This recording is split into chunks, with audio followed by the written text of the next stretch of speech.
Hi friends, welcome to my YouTube channel. ಯಾರೆಲ್ಲ ನನ್ನ ಚಾನಲ್ನ ಸಬ್ಸ್ಕ್ರೈಬ್ ಮಾಡಿಲ್ಲ, ಪ್ಲೀಸ್ ಸಬ್ಸ್ಕ್ರೈಬ್ ಮಾಡಿ ಅಂತ ಹೇಳ್ತಾ ಇವತ್ತಿನ ಸಂಚಿಕೆಯಲ್ಲಿ ಭಾಗ್ಯಲಕ್ಷ್ಮಿ ಏನಾಗುತ್ತೆ ಅಂತ ನೋಡೋಣ ಬನ್ನಿ.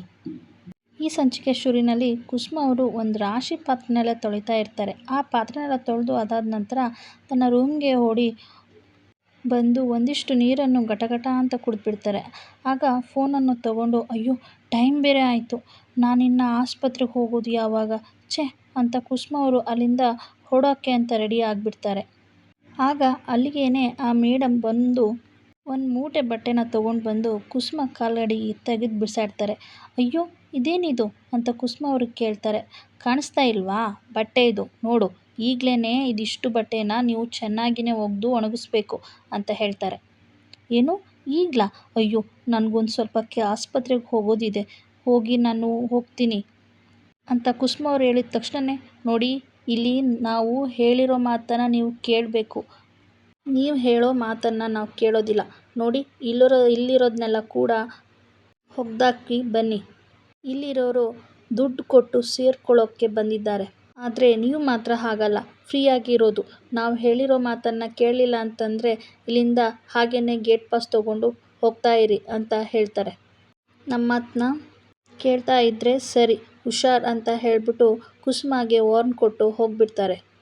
ಕುಸುಮ ಮಾತ್ರ ತುಂಬಾ ಬೇಜಾರಾಗಿ, ಕುಸುಮ ಎಂಥ ಪರಿಸ್ಥಿತಿ ಬಂತು, ಕುಸುಮ ನಿನಗೆ ಇಂಥ ಪರಿಸ್ಥಿತಿ ಬರಬಾರ್ದಿತ್ತು, ಒಬ್ಬ ಮಗ ಸರಿ ಇದ್ದಿದ್ರೆ ಇವತ್ತು ನಿನಗೆ ಇಂಥ ಪರಿಸ್ಥಿತಿ ಬರ್ತಾ ಇರಲಿಲ್ಲ, ಎಲ್ಲ ಆಗಿರೋದು ಅವನಿಂದನೇ ಅಂತ ಕುಸುಮ ಅವರು, ಏನು ಮಾಡೋದು, ಈಗ ಬಂದಾಗಿದೆ, ಇದನ್ನು ನೀನು ಅನುಭವಿಸಲೇಬೇಕು, ಇಷ್ಟೊಂದು ಬಟ್ಟೆ ಒಗೆದು ನಾನು ಹೇಗೆ ಇದನ್ನು ಆಮೇಲೆ ನನ್ನ ಆಸ್ಪತ್ರೆಗೆ ಹೇಗೆ ಹೋಗೋದು ಅಂತ ಕುಸುಮ ಅವರು ಮತ್ತೆ ಕೈಯಲ್ಲಿರೋ ಫೋನನ್ನು ಅಲ್ಲಿಯೇ ಬಿಟ್ಟು ಆ ಬಟ್ಟೆನೆಲ್ಲ ಮತ್ತೆ ಮೂಟೆ ಕಟ್ಟಿ ಹೊರಗಡೆ ತೊಗೊಂಡು ಬರ್ತಾರೆ. ಕುಸುಮ ಅವರು, ಈ ಪರಿಸ್ಥಿತಿ ನಿನಗೆ ಬರಬಾರ್ದಿತ್ತು, ನೀನು ಒಂದು ಕಾಲದಲ್ಲಿ ಹೇಗಿದ್ದೋಳು, ನಿನ್ನನ್ನು ನೋಡಿಕೊಂಡು ಬಾಕಿ ಉಳಿದವರೆಲ್ಲ ಕೂಡ ಗಡಗಡ ಅಂತ ಭಯ ಪಡ್ಕೋತಾ ಇದ್ರು, ಆದರೆ ಈಗ ನೀನು ಇನ್ನೊಬ್ರಿಗೇ ಭಯ ಪಡುವಂಥ ಪರಿಸ್ಥಿತಿ ಬಂದುಬಿಡ್ತಲ್ಲ, ಎಲ್ಲ ಆಗಿರೋದು ಆ ನಿನ್ನ ಮಗನಿಂದನೇ, ಛೀ, ಆದ್ರೂ ಈಗ ಕೂಡ ಪರವಾಗಿಲ್ಲ, ನನಗೆ ಎಷ್ಟೇ ಕಷ್ಟ ಆದರೂ ಪರವಾಗಿಲ್ಲ, ಇನ್ನೊಬ್ರು ಹಂಗೂ ನನಗೆ ಬೇಡ, ನಾನು ಕಷ್ಟದಿಂದಲೇ ಸ್ವಾವಲಂಬಿಯಾಗಿರ್ತೀನಿ ಅಂತ ಕುಸುಮ ಅವರು ಆ ಬಟ್ಟೆ ವಾಶ್ ಮಾಡೋಕ್ಕೆ ತೊಗೊಂಡು ಹೋಗ್ತಾರೆ. ಪಾಪ ಅವ್ರ ಪರಿಸ್ಥಿತಿ ನೋಡಿದ್ರೆ ಬೇಜಾರಾಗುತ್ತೆ ರಿಯಲಿ ಫ್ರೆಂಡ್ಸ್.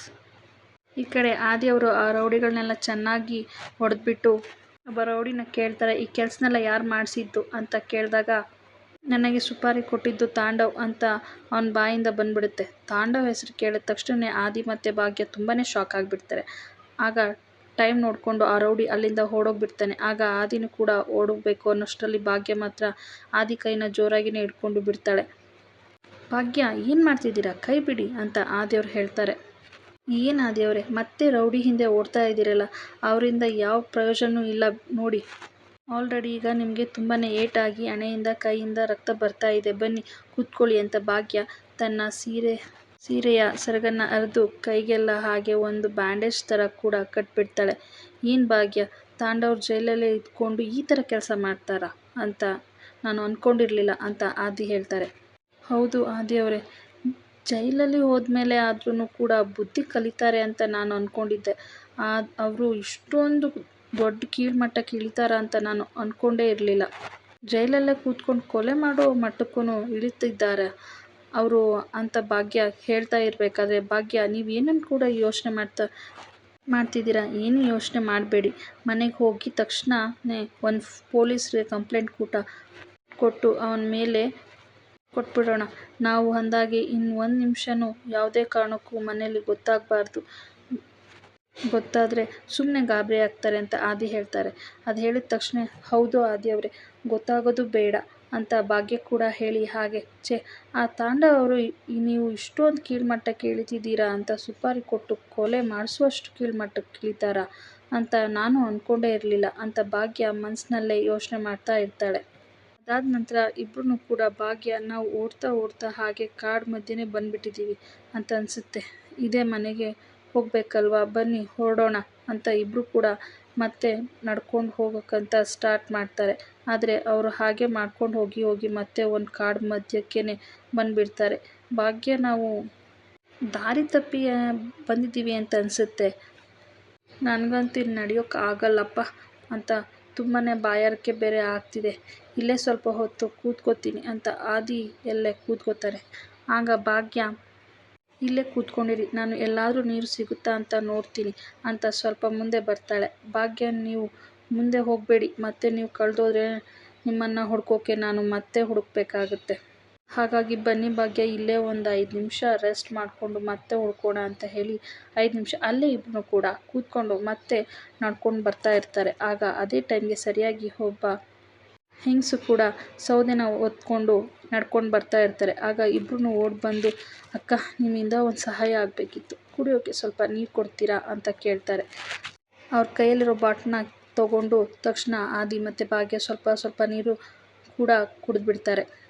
ಅದು ಅಕ್ಕ, ನಿಮ್ಮಿಂದ ಇನ್ನೂ ಒಂದು ಸಹಾಯ ಆಗಬೇಕಿತ್ತು ಅಂತ ಭಾಗ್ಯ ಆಗಿರೋ ಘಟನೆಯೆಲ್ಲ ಕೂಡ ಹೇಳ್ತಾಳೆ. ಆಮೇಲೆ ಅವರು, ಸರಿ, ದಾರಿನಾರು ತೋರಿಸಿ ಬನ್ನಿ ನನ್ನ ಹಿಂದೆ ಅಂತ ಅವರಿಬ್ಬರನ್ನ ಕರ್ಕೊಂಡು ಆ ಹೆಂಗಸು ಕರ್ಕೊಂಡು ಹೋಗ್ತಾರೆ. ಇನ್ನೊಂದು ಕಡೆ ತನ್ವಿನೂ ಕೂಡ ಹಾಗೆ ಕಾಫಿ ಶಾಪಲ್ಲಿ ಕೆಲಸ ಮಾಡ್ತಾ ಇರ್ತಾಳೆ. ಅದೇ ಟೈಮ್ಗೆ ಸರಿಯಾಗಿ ಪೂಜಾ ಕಾಲ್ ಮಾಡ್ತಾ ಇರ್ತಾರೆ. ಅರೆ, ಚಿಕ್ಕಿ ಕಾಲ್ ಮಾಡ್ತಾ ಇದ್ದಾಳಲ್ಲ, ಒಂದು ವೇಳೆ ಮನೆ ಹತ್ರ ಏನಾದರೂ ಬಂದಿರ್ಬೋದಾ ಅಥವಾ ಅಜ್ಜಿ ಕೂಡ ಬಂದಿರಬಹುದಾ ಅಂತ ಯೋಚನೆ ಮಾಡಿಕೊಂಡು ಕಾಲ್ ರಿಸೀವ್ ಮಾಡ್ತಾಳೆ. ಹೇಳು ಚಿಕ್ಕಿ ಅಂತ ತನ್ವಿ ಕೇಳಿದ ತಕ್ಷಣವೇ, ತನ್ವಿ, ನೀನೀಗ ಎಲ್ಲಿದ್ಯಾ ಅಂತ ಪೂಜಾ ಕೇಳ್ತಾಳೆ. ಹ್ಞೂ ಚಿಕ್ಕಿ, ನಾನು ಸ್ವಲ್ಪ ಸ್ಪೆಷಲ್ ಕ್ಲಾಸ್ ಇದೆ, ಅದಕ್ಕೆ ಕಾಲೇಜಲ್ಲಿ ಇದ್ದೀನಿ ಅಂತ ತನ್ವಿ ಹೇಳಿದ ತಕ್ಷಣವೇ, ಓ ಹೌದಾ, ಮತ್ತೆ ಬೇರೆ ಕಾಣಿಸ್ತಾ ಇಲ್ಲ ಅಂತ ನೀನು ಹೇಳಿದೆ ಅಲ್ವಾ, ಹಾಗಾಗಿ ತನ್ಮಯ್ ಬೇರೆ ಅಜ್ಜಿನ ನೋಡಬೇಕು ಅಂತ ತುಂಬಾ ಹಠ ಹಿಡಿತಾ ಇದ್ದಾನೆ. ಒಂದು ವೇಳೆ ಇಲ್ಲ ಅಂತ ಗೊತ್ತಾಗಿದ್ರೆ ಅವನು ಹೇಗೆ ಸಮಾಧಾನ ಮಾಡಬೇಕು ಅಂತಲೂ ಗೊತ್ತಾಗ್ತಿಲ್ಲ. ಅಮ್ಮನೂ ಹತ್ರನೂ ಕೂಡ ಕಾಲ್ ಮಾಡಿ ಕೇಳಿದೆ, ಆಗ ಅಮ್ಮನೂ ಗೊತ್ತಿಲ್ಲ ಅಂತ ಹೇಳಿದರು. ಒಂದು ಕೆಲಸ ಮಾಡ್ತೀನಿ, ತನ್ಮಯನ್ನ ಕರ್ಕೊಂಡು ನಾನು ನಿಮ್ಮ ಕಾಲೇಜ್ ಹತ್ರನೇ ಬರ್ತೀನಿ, ಆಗ ನಾವು ಮತ್ತೆ ಮನೆ ಹತ್ರನೇ ಹೋಗ್ಬಿಟ್ಟು ನೋಡೋಣ ಅಂತ ಪೂಜಾ ಹೇಳಿದ ತಕ್ಷಣವೇ ಆಗ ತನ್ವಿ ತುಂಬಾ ಗಾಬರಿಯಾಗ್ಬಿಟ್ಟು, ಚಿಕ್ಕಿ, ಏನು ನೀನು ಕಾಲೇಜ್ ಹತ್ರ ಬರ್ತೀಯಾ?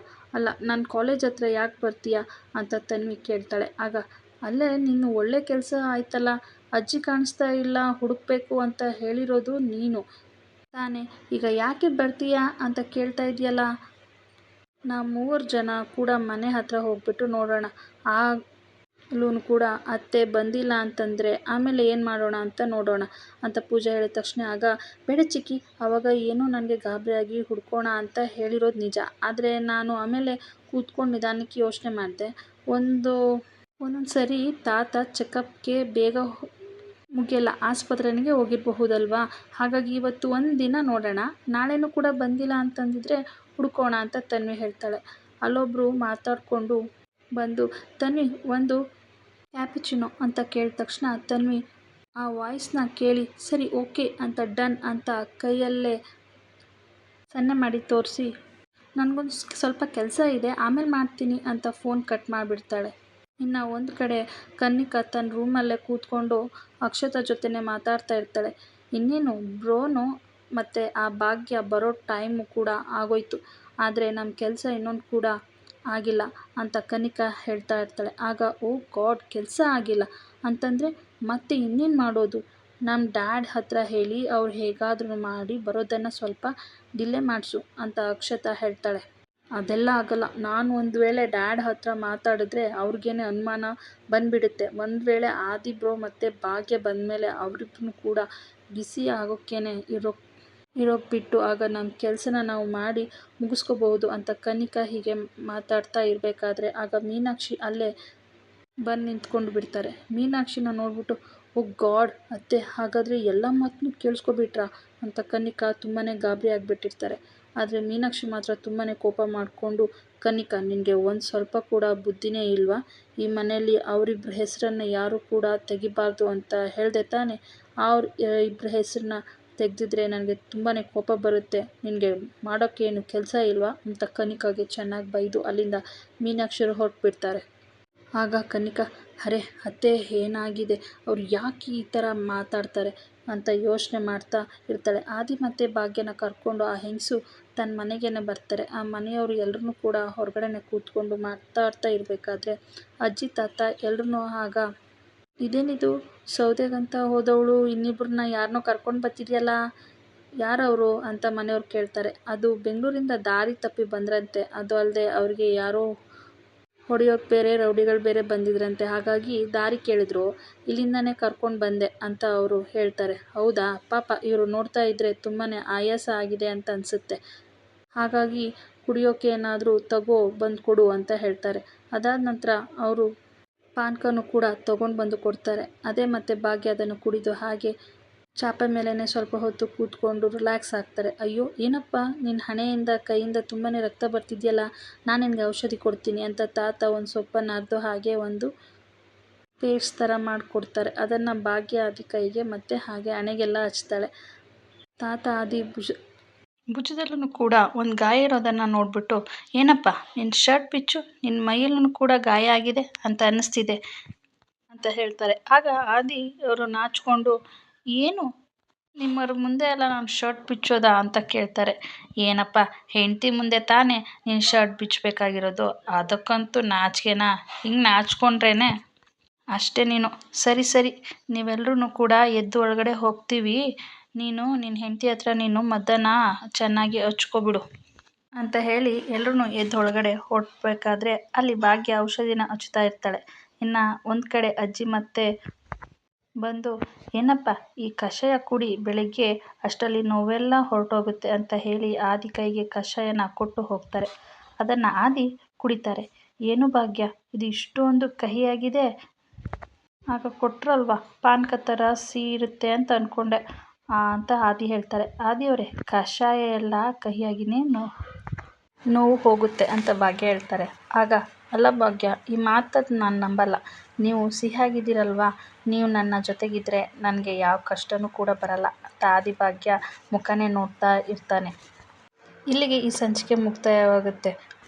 ಇಲ್ಲಿ ಭಾಗ್ಯ ಆದಿ ಪರಿಸ್ಥಿತಿ, ಅಲ್ಲಿ ಕುಸುಮ ಧರ್ಮ ಅವ್ರ ಪರಿಸ್ಥಿತಿ, ತನ್ವಿ ಪರಿಸ್ಥಿತಿ ಮುಂದೆ ಏನಾಗುತ್ತೋ ಗೊತ್ತಿಲ್ಲ. ಇವರೆಲ್ಲ ಬಗ್ಗೆ ಮುಂದಿನ ಎಪಿಸೋಡಲ್ಲಿ ಹೇಳ್ತೀನಿ. ವೆಯ್ಟ್ ಮಾಡ್ತಾಯಿರಿ. ಹಾಗೆ ಸಬ್ಸ್ಕ್ರೈಬ್ ಮಾಡಿ, ಲೈಕ್ ಮಾಡಿ, ಹಾಗೆ ಸಪೋರ್ಟ್ ಮಾಡಿ. Thank you.